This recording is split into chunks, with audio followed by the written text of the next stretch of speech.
Welcome, welcome, welcome to my mushroom growing journey so I can produce protein rich food for my family and reduce my grocery bill.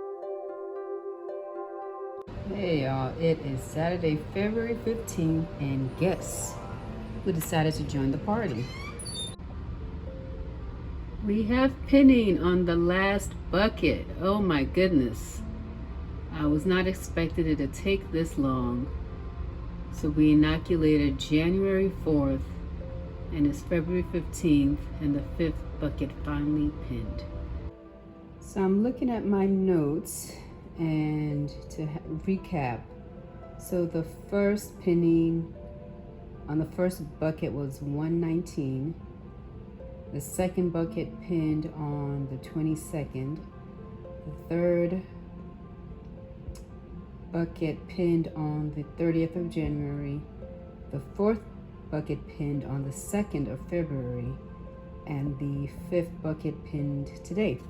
So I was looking up some troubleshooting why the mycelium, took so long to colonize, and there's different factors. So the only one I won't say that, but what I plan to do a better job of controlling for is temperature. So it's winter right now, and mushrooms do best in moist, warm weather. So I don't know if that's part of the reason. So I'm gonna buy some type of temperature gauge just to know the temperature in the closet that I'm putting them in, the pantry.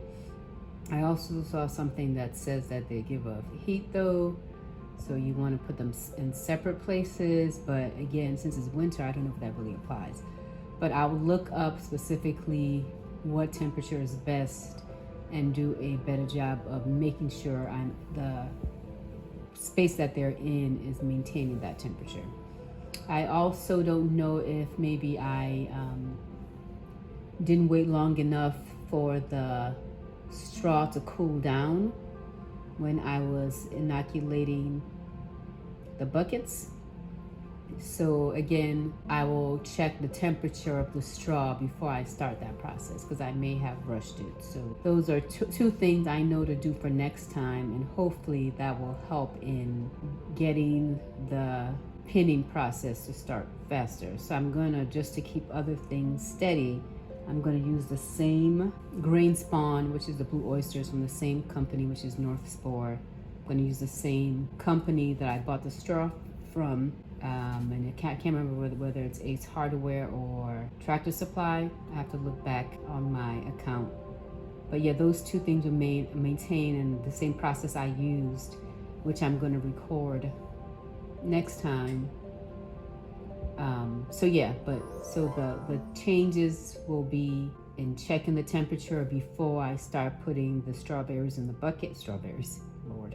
Before I start putting the straw in the bucket, and also making sure the temperature of whatever space I put them in to inoculate will be the temperature that is recommended for mushrooms.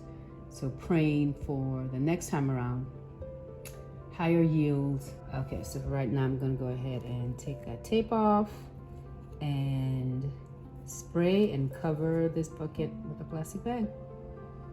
I also wanted to say my prediction was wrong. I thought one of the other buckets was going to pin today, but it did not. So the pinning came from S5, and we'll see when we'll get pinning from the other buckets. All right, we are ready to go.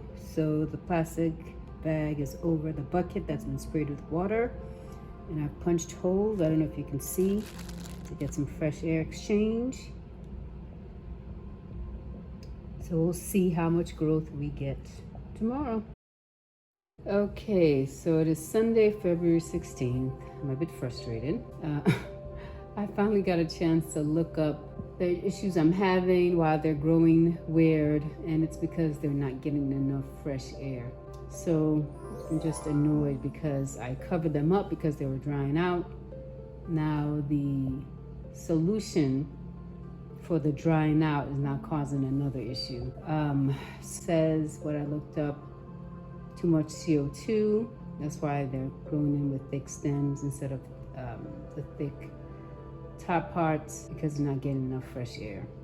So I turned on the fan. I've opened a window before and turned on the fan before, but what I also did is I just cut a big hole in the plastic bag. So I don't think it's gonna change anything for this one. I think it's gonna be too late for this one, which is disappointing, because I think this could have grown into a big cluster. But I'm not sure how, if multiple clusters come out at a time, I'm not sure how the plastic bag works, if I have to cut a big hole for them, if the holes that I'm creating in the bags aren't enough. I'm thinking about moving them, but now I'm going to have to find storage for my kitchen appliances, because that's what's sitting at the counter that's underneath the window.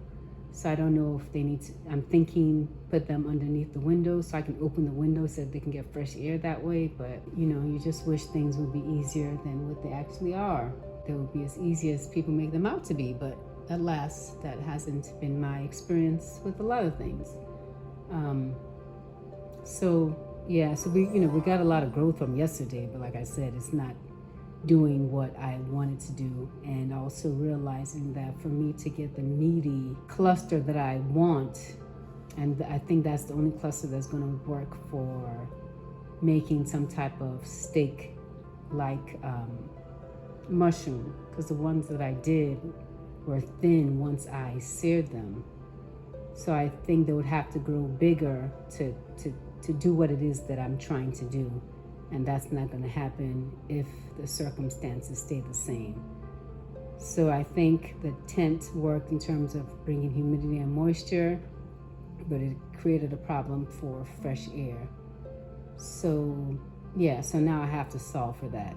Trying not to give up and know that all things take time. So I said I cut a hole in the tent. I'll see if that helped. And so I'm gonna go ahead and check the other mushrooms and see if I have any pinning.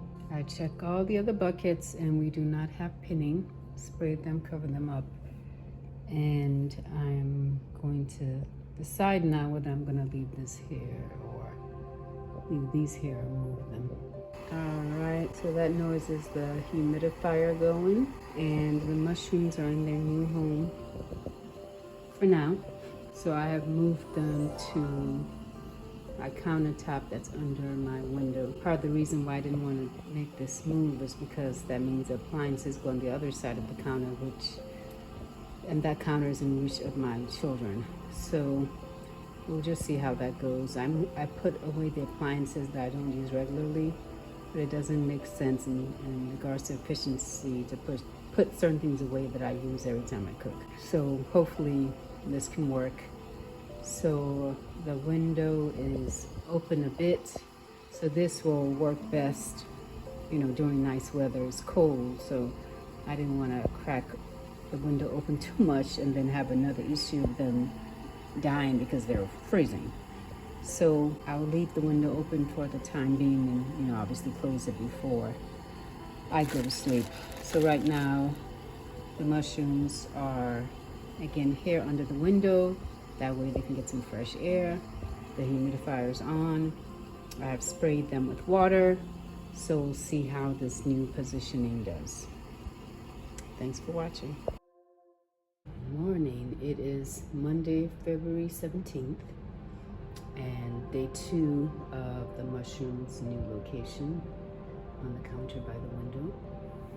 I have checked these buckets and no pinning.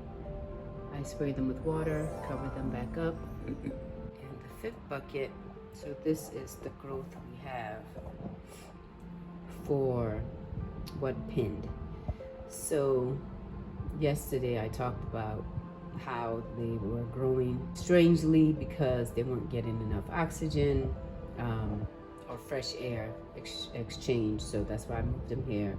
So we've gotten growth since yesterday, but from what I understand, since it started growing like this, it's not going to self-correct.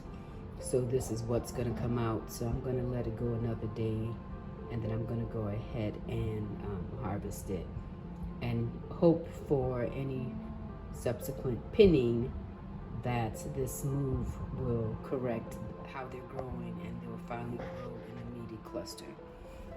So looking at the other holes, so this one might pin next. That's the only one, the only other hole that I'm seeing that's protruding. So that's where we are. Today I'm also going to go ahead and place an order for substrate to do my third batch and the other supplies. So I'll be ordering that today. And I have an idea. So we'll hope that it works, given that I've been growing mushrooms that have long stems. Again, that's the part that's always tougher. I have an idea of, and when I don't even remember. Yeah, I think I posted this video already. So the stems I ended up cutting into or dicing up, boiling, and I used them for spaghetti that I made last night. And the spaghetti turned out really well. And it's so annoying because I feel like everything that I've cooked on camera has been a fail. And the one thing that I make that actually tasted good, I didn't record. But anyway, the dicing up the stems and cooking them for an hour and a half and using them as the meat base for my spaghetti, that worked. So that was a great use of mushroom. So that got me thinking about keeping them as a whole stem, because I don't know if you recall, I talked about how they have a beefy texture. So that made me think, what if I left the stems long and cooked them in the Instapot? I have an Instapot. So just boil them in there so they can break down quicker, and then use them as a beef substitute. And then I saw a recipe for beef and broccoli, and I'm thinking, I think that might work. And also, in terms of the toughest part of the mushroom, I can keep that together, slice that up, and also use that as well as the stems. Put that in Instapot, get it soft, and use it as a beef substitute, and use it in that beef and broccoli recipe. So stay tuned, praying that also works. So again, if I'm going to be growing stemmy oysters, maybe that can be the silver lining, is that, hey, these are actually a great substitute for beef, and I can use them in beef recipes. But it's all going to depend on how to cook them down and get them to the right texture. So again, I think the Instapot is going to come in handy, but that's going to be an experiment, so we're going to see. Okay, phone gave out. So to recap, I don't remember where I left off, but I'm going to try to cook the stems in the Instapot so I can use them as a big beef substitute, and hopefully moving forward they will grow in the proper cluster. And if not, then we'll just continue to try to troubleshoot. So I'm sure as the weather warms up, this will become more effective. Right now it is a bit cold, so I don't have the window open that much, but I don't know if I need to close it some more. So we'll just see. The long-term goal is for me to grow mushrooms outside, but I live in an apartment complex as of now, so this is what I have to do, praying that I can buy a house this year so that dream can come true. But in the meantime, this is where we're at, so keep doing for now. All right, thanks for checking in.